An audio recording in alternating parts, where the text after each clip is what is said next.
Hello students, ninth class CBSE में और RBSE में चैप्टर नंबर 15 चल रहा है और इसके अंदर हम आज पढ़ते हैं टॉपिक फ़िश प्रोडक्शन। देखिए, फ़िश प्रोडक्शन यानी कि इंडिया में फ़ूड की जो डिमांड है और जो लोग फ़ूड के लिए एनिमल प्रोडक्ट पे डिपेंड होते हैं तो उनके लिए फ़िश प्रोडक्शन एक अच्छा सोर्स है। तो fish is a cheap source of animal protein for our food, यानी कि फ़िश जो होती है उसमें प्रोटीन की जो अमाउंट होती है वह बहुत ज़्यादा होती है। तो और प्रोटीन की अमाउंट ज़्यादा है लेकिन वो चीप सोर्स यानी कि सस्ता साधन है फूड का जिसमें हाई अमाउंट ऑफ प्रोटीन होता है।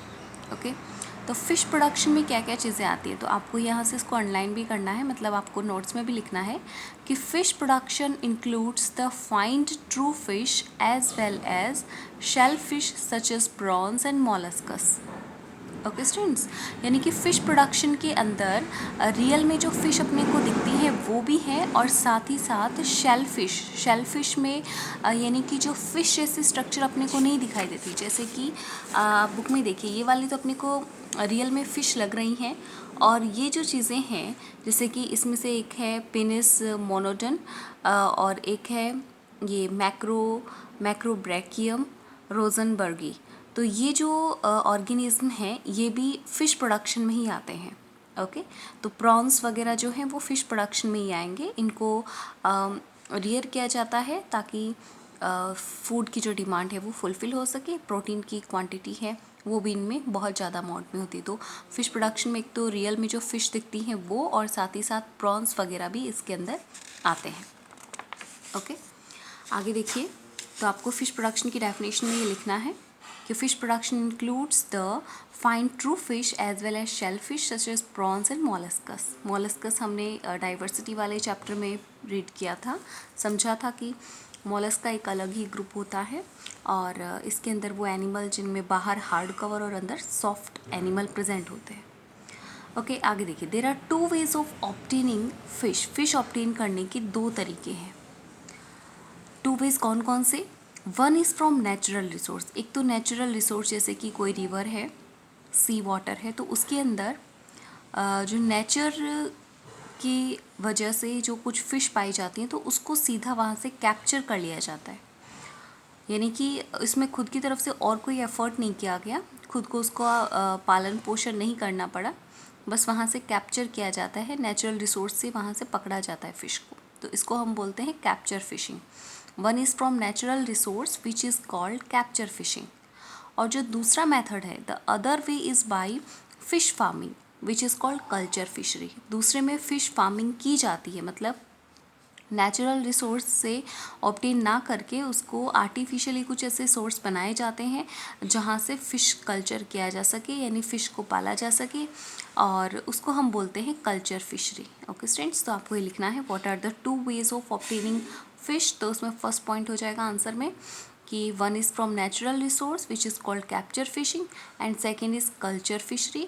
This is the other way by which fish farming is done and which is called culture fishery. Okay, आगे देखिए, the water source of the fish can be either sea water और fresh water such as in rivers and ponds. यानी कि जो water इसमें use लिया जाता है फिश के लिए तो वो सी वाटर भी हो सकता है, फ्रेश वाटर भी हो सकता है। फ्रेश वाटर के सोर्स जैसे कि रिवर है, तालाब हैं, पॉन्ड से। तो ये fishing can thus be done both by capture and culture of fish in marine and fresh water ecosystem। तो मराइन वाटर में भी और फ्रेश वाटर दोनों जगह ही फ़िश कल्चर किया जा सकता है। तो मराइन वाटर में मोस्टली कैप्चर फिशिंग होती है और फ्रेश वाटर में कल्चर फिशरी होती है। अब फर्स्ट देखते हैं marine fisheries. India's marine fishery resource include 7,500 kilometre of coast line and the deep seas. देखिए, इंडिया जो है, इंडिया की जो लोकेशन है, 3 साइड इसके सी वाटर प्रेजेंट है, तो उस बाउंड्री को बताए 7,500 किलोमीटर की जो कोस्ट लाइन है, तो यहाँ फिशरी के रिसोर्सेज हैं, यानी कि कोस्ट लाइन पे जो एरिया प्रेजेंट है तो वहाँ से फ़िश को इजीली कैप्चर किया जा सकता है। और जो डीप सीज़ हैं तो उनसे भी फ़िश को ऑब्टेन किया जा सकता है। पॉपुलर मराइन फ़िश वेराइटीज़ में क्या क्या है, अब आपको यहाँ से इसकी कुछ वेराइटीज़ याद रखनी है। उसमें आती है pomfret, mackerel, tuna, sardines and Bombay duck, ये हैं popular marine fisheries fish variety के एग्जाम्पल। आपको लिखने हैं हेडिंग डालकर कि popular marine fish varieties are, उसमें आ जाएंगी pomfret, mackerel, tuna, sardines and Bombay duck. Okay, marine fish are caught using many kinds of fishing nets from fishing boats. जैसे मछुआरे जो होते हैं, फिशर्स होते हैं, वो अपनी बोट की हेल्प से और नेट की हेल्प से, फिश नेट की हेल्प से फिश को कैच करते हैं। Yields are increased by locating large schools of fish in the open sea using satellites and echo sounders. Yields यानी इनसे जो प्रोडक्शन होता है फिश का, जो ज़्यादा से ज़्यादा ऑब्टेन करना, तो ज़्यादा क्वांटिटी में फ़िश को कैप्चर किया जा सके, तो इसके लिए क्या किया जाता है, large schools of fish. School का मतलब क्या होता है, यहाँ पर फिश के ग्रुप को स्कूल बोलते हैं स्टूडेंट्स। तो फ़िश की जो बहुत सारा फ़िश अपने को चाहिए, तो उसके लिए इको साउंडर्स यूज़ में लेते हैं। तो और साथ ही साथ सैटेलाइट की हेल्प से पता करते हैं कि कहाँ पर कौन सी लोकेशन है जहाँ ज़्यादा से ज़्यादा फ़िश ऑब्टेन की जा सके, तो उसके अकॉर्डिंग वो नेट वहाँ पे डालते हैं। सम इको साउंडर्स आप फिजिक्स में पढ़ेंगे कि इसमें इको मतलब साउंड की हेल्प से ये पता किया जाता है कि कहाँ पर फिश ज़्यादा है। Some marine fish of high economic value are also formed in sea water, मतलब जो ज़्यादा महंगी बिकती हैं, जिनकी इकोनॉमिक वैल्यू ज़्यादा है, तो मराइन फ़िश को सी वाटर में फार्म किया जाता है। उसके अंदर कौन कौन से, तो आपके पास क्वेश्चन है कि give the name of some marine fish of high economic value, तो उसमें आती हैं जैसे मुलेट, फाइन फिश मतलब रियल में जो फिश दिखती हैं वो, मुलेट, भेटकी एंड पर्ल स्पोर्ट्स, ये तो आती हैं किस में, फिश में। तीन तो इसमें फ़िश के एग्जांपल दिए हैं, मुलेट, भेटकी और पर्ल स्पोर्ट। ये एक्सपेंसिव बिकने वाली जो फ़िश होती हैं, जो सी वाटर में फार्म की जाती हैं, वो उनके एग्जांपल हैं। और शेल फिश में आती है, मतलब जो फ़िश नहीं है, तो उसमें आते हैं prawns, mussels, oysters. Shell fish के एग्जांपल हैं जो हाई इकोनॉमिक वैल्यू के, वो हैं मुजल्स, ऑयस्टर्स और सीविड और प्रॉन्स। तो ये जैसे प्रॉन्स वगैरह होते हैं, इनको भी मतलब हाई इकोनॉमिक वैल्यू के लिए सी के अंदर फार्म किया जाता है, मतलब सी के अंदर इनको भी कैप्चर किया जाता है। ऑयस्टर जो होता है, oyster are also cultivated for the pearls they make. Oyster जो होता है इसको पर्ल्स यानी कि मोती बनाने के काम में भी लिया जाता है। ये अपने मॉलस्कस वाला जो टॉपिक था डाइवर्सिटी वाले चैप्टर में, तो उसके अंदर हमने इसको डिस्कस किया था। हालांकि वो चैप्टर अब रिमूव हो गया है सिलेबस डिलीट होने की वजह से कुछ पार्ट, तो बट आपने पढ़ा हुआ है तो आई थिंक आपको पता होगा कि ऑयस्टर जो होता है ये वाटर मॉलस्कस की कैटेगरी में आते हैं और हार्ड कवर होता है बाहर, लेकिन अंदर सॉफ्ट एनिमल होते हैं और उन्हीं के अंदर एक राउंड बॉल स्ट्रक्चर, वो एक केमिकल बनाते हैं, तो उस केमिकल की वजह से पर्ल्स बनते हैं, मोती बनते हैं, जो बहुत इनकी हाई इकोनॉमिक वैल्यू होती है। समझ गए स्टूडेंट्स?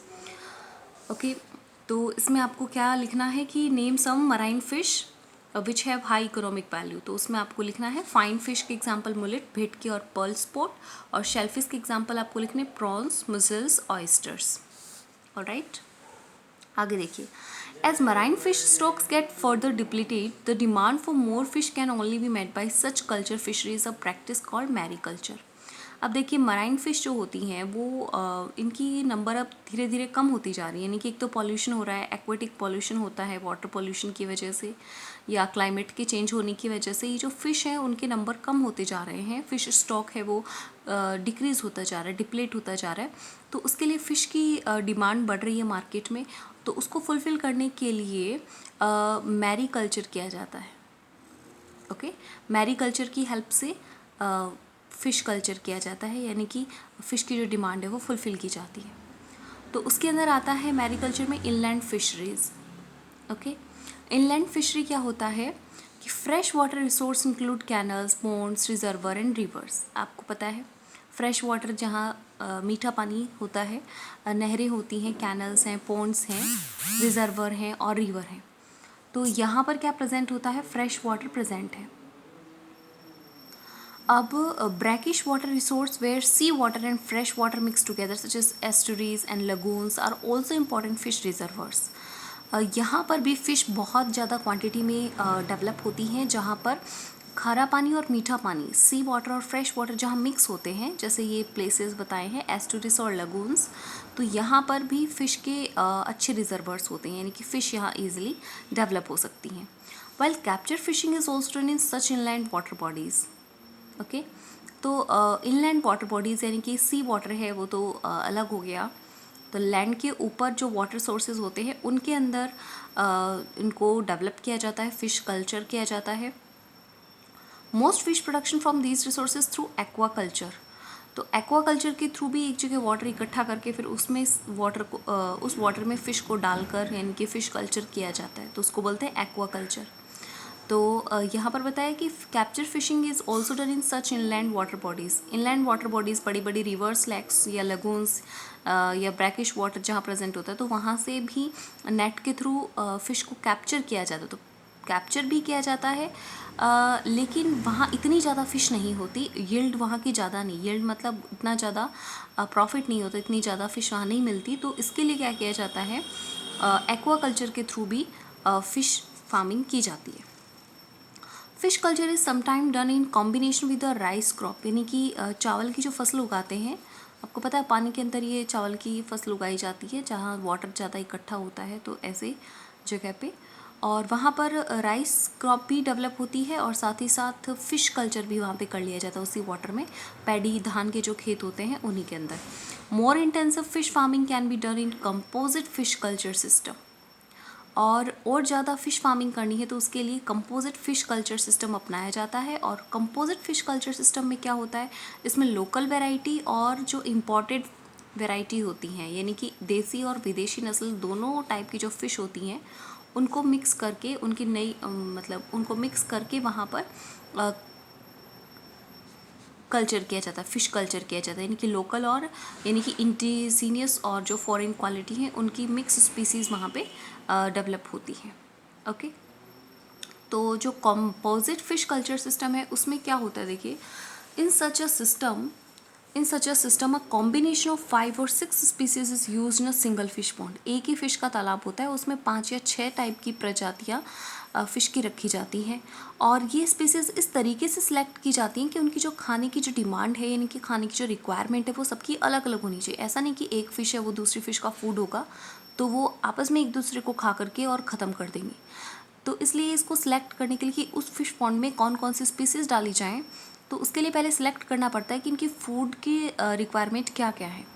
तो जैसे these species are selected so that they do not compete for food among them having different types of food habit. मतलब उनमें फूड के लिए कंपटीशन नहीं होगा क्योंकि उनकी फूड हैबिट अलग अलग है. तो as a result the food available in all the part of the pond is used. यानी कि सबकी फूड की रिक्वायरमेंट अलग अलग हैं, तो सारा का सारा जो फूड होता है वो उसमें यूज़ हो जाता है. जैसे कि एग्जांपल पे देखते हैं कि जो कटलास होती है, कटलास एक फ़िश की स्पीसीज़ है, तो वो सरफेस फीडर यानी कि सबसे ऊपर ही ऊपर का ये फूड खाती है. पॉन्ड में जो ऊपर की जो प्लांट या माइक्रोब्स या फिर कुछ छोटे मोटे इंसेक्ट होते हैं वो खाती है.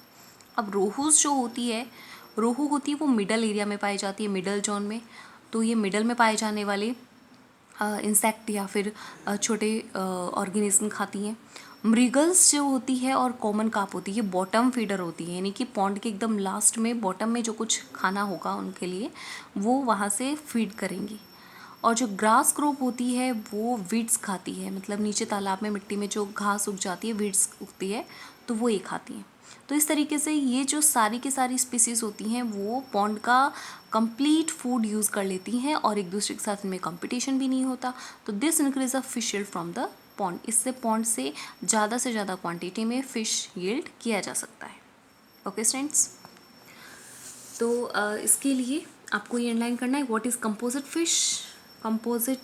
Fish culture system. तो कंपोजिट फिश कल्चर में आप क्या बताएंगे कि the in this fish culture local and foreign और कह सकते हैं कि imported fish species are used together in a pond, or the fish species are selected on the basis of their food requirement so that whole food of the pond is completely used.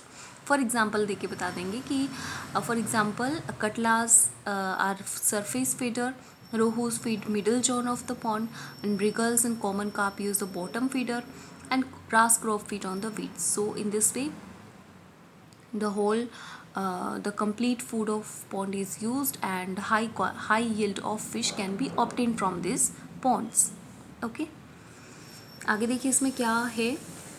इसमें आपको कुछ example से show किया है. कटला का इसमें diagram दिखाया है. ए वाली है ये कटला है और ये वाली सिल्वर कार्प है. बी वाली सिल्वर कार्प है.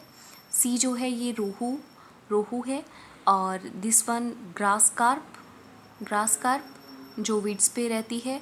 और फिर ये है मृगल और ये वाली है कॉमन कार्प. तो सबकी साइज और सबका जो फीचर है वो अलग अलग है, दिखने में भी डिफरेंट है और सबका फूड भी अलग अलग है.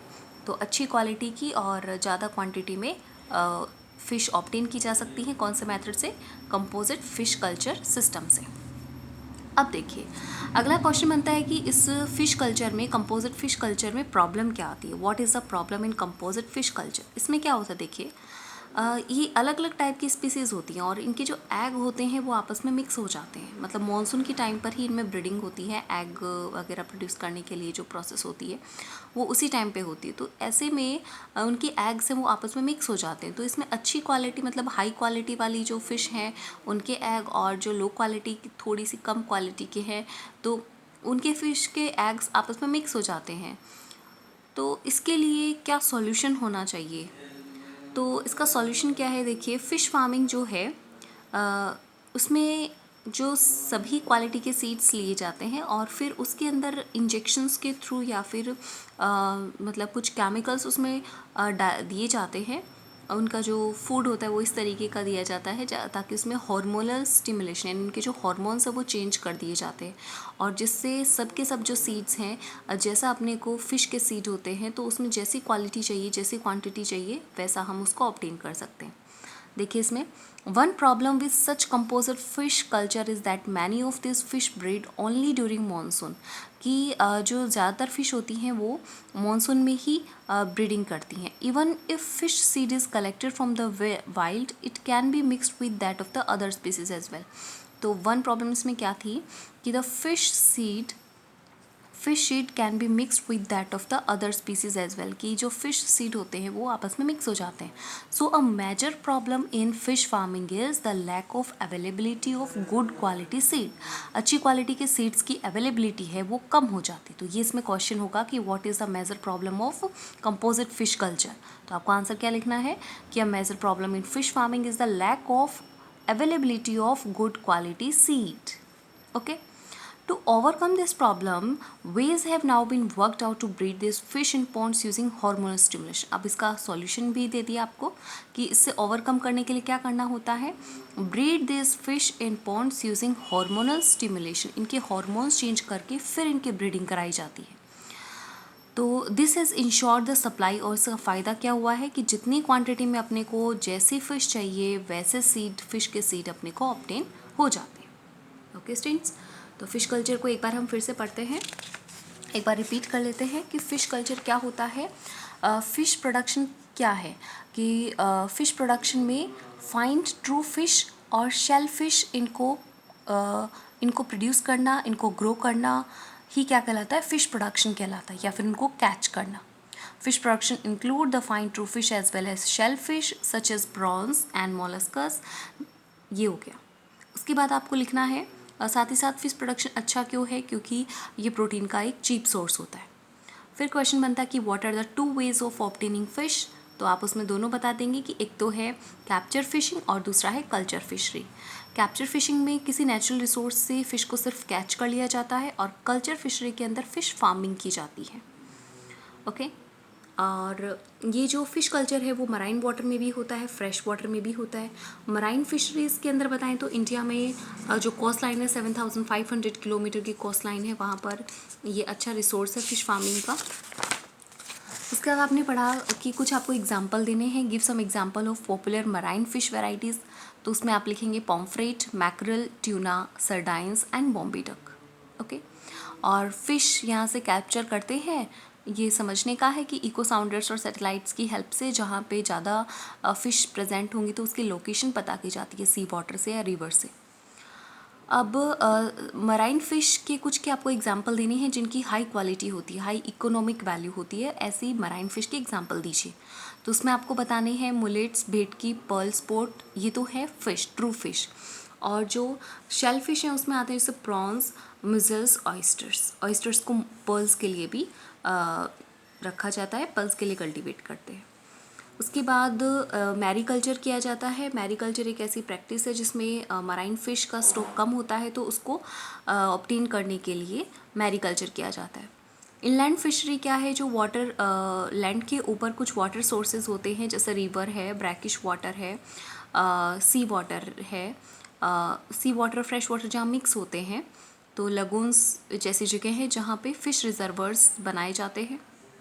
यहाँ से हाई क्वांटिटी में तो नहीं मिलती, लेकिन इसके लिए फिर एक्वा कल्चर किया जाता है। फ़िश कल्चर है वो राइस क्रॉप के साथ भी करते हैं।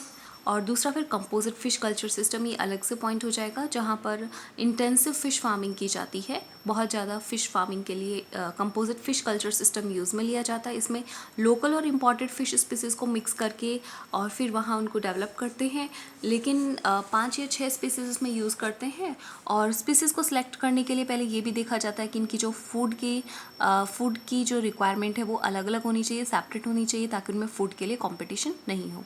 एग्जांपल दे देंगे इसमें, जैसे ऊपर सरफेस फीडर होती हैं कटलास, रोहू होती है मिडल जॉन फीडर, मृगल होती है और कॉमन कार्प होती है वो एकदम बॉटम फीडर, और ग्रास कार्प होती है वो सबसे वीड्स जो नीचे नीचे जो वीड्स होती है उसको खाती है। तो इससे इनकी जो